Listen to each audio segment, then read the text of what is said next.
Bonjour tout le monde, bienvenue à notre deuxième séance du cours base de données. Je commence directement par un petit rappel. Au niveau des séances ultérieures, on a vu la modélisation entité-association qui a abouti à un schéma entité-association ou dit encore modèle conceptuel de données, le MCD. Pour cette séance, on va voir les règles de passage de ce MCD en un modèle logique de données appelé encore modèle relationnel. À ce modèle relationnel se rapportent quelques définitions, notamment la notion de table qui est définie comme un tableau de données. Les colonnes sont les attributs et les lignes sont les tuples. À chaque tuple est associée une clé primaire qui sert à identifier ce tuple d'une manière unique. Le lien entre les deux tables ou relations est réalisé par la duplication de la clé primaire d'une des tables dans l'autre. Cette clé est appelée une clé étrangère. Donc, on peut voir sur un exemple, nous avons ici la relation commande. Donc, la clé primaire, c'est le numéro de la commande. Les attributs sont la date de la commande et comme clé étrangère, nous avons le numéro du client qui provient probablement de la table client. Donc, pour noter cette table, il suffit d'écrire le nom de la relation commande suivi des différents attributs.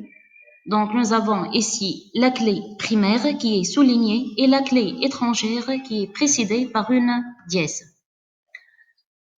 Donc, pour passer au modèle logique, donc plusieurs règles de transformation sont à appliquer. La première donc consiste à transformer chaque entité en une relation.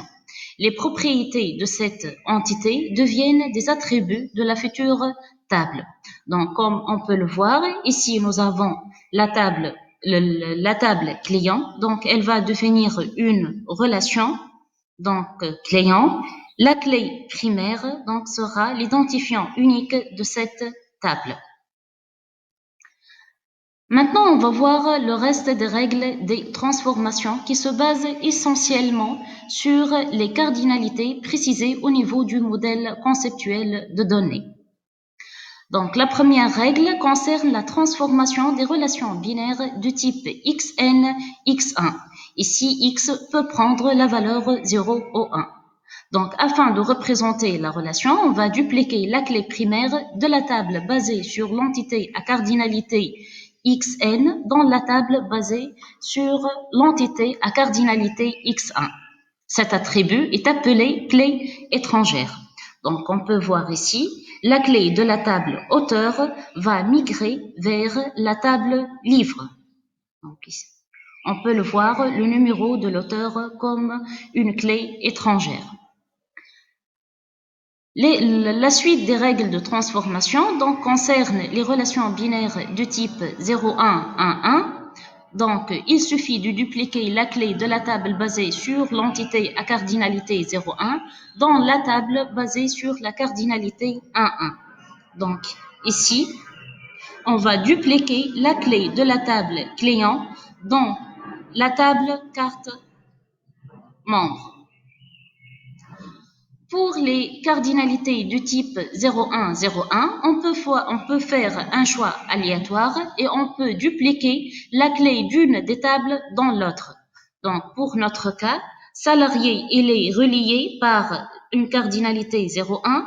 De même, entreprise, elle est reliée à l'association directeur technique par une cardinalité 01. Donc, on peut soit dupliquer la clé de la table salarié dans entreprise ou bien dupliquer la clé de la table entreprise dans salarié. Pour les associations binaires porteuses de données, quel que soit du type 01xn ou bien 0101, si l'association est porteuse de données, alors ces données deviennent des attributs de la table dans laquelle ajouter la clé primaire. Donc, pour notre cas, on va ajouter une clé, la clé de la table personne dans la table livre et la propriété date emprunt va aussi s'ajouter comme une nouvelle propriété de la table livre. Maintenant, on va passer aux transformations des associations binaires du type XN-XN. Donc, on va créer une table supplémentaire ayant comme clé une clé composée de deux clés primaires des deux tables auxquelles elle est reliée. Donc, pour notre cas ici, portée va devenir une nouvelle relation. Sa clé primaire est formée par la clé étrangère numéro de commande associée à la clé étrangère code article. Pour les associations ternaires, donc la transformation est faite indépendamment des cardinalités.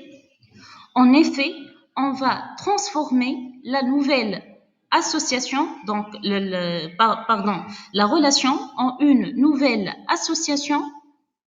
Donc, on peut voir ici enseigner. Donc, c'est une nouvelle table dont la clé est formée par les trois clés étrangères des trois tables auxquelles elle est reliée. OK? Le reste des tables, enseignants, matière et classe, restent intacts. Donc, pour les associations ternaires, nous avons un cas particulier où nous avons donc une entité qui a un seul attribut qui est en même temps un attribut et une clé primaire. Pour ce cas, donc, cette table sera supprimée et la nouvelle relation qui est fabriquée, ok, donc on va la voir, sa clé sera formée des clés étrangères des deux tables pièces et ouvriers et pour date de fabrication, la clé, donc, ce n'est plus une clé étrangère, mais c'est plutôt, donc c'est une clé primaire. OK? Et la date de fabrication, la table date fabrication, elle sera supprimée. Si de plus, donc cette relation ou association, elle est porteuse de données, alors cette donnée sera ajoutée comme un attribut dans la nouvelle table. Ok, maintenant on peut voir le cas des associations réflexives. Donc nous allons appliquer les règles générales avec la seule différence que la relation est reliée deux fois à la même entité. Donc on peut voir ici, pièce, elle est reliée à composition, donc deux fois. En fait, pièce peut entrer dans la composition d'une autre pièce et en même temps, pièce peut être composée d'une autre pièce. Ainsi, donc, puisque nous avons des cardinalités xn, xn, donc l'association composition donc, sera une nouvelle table.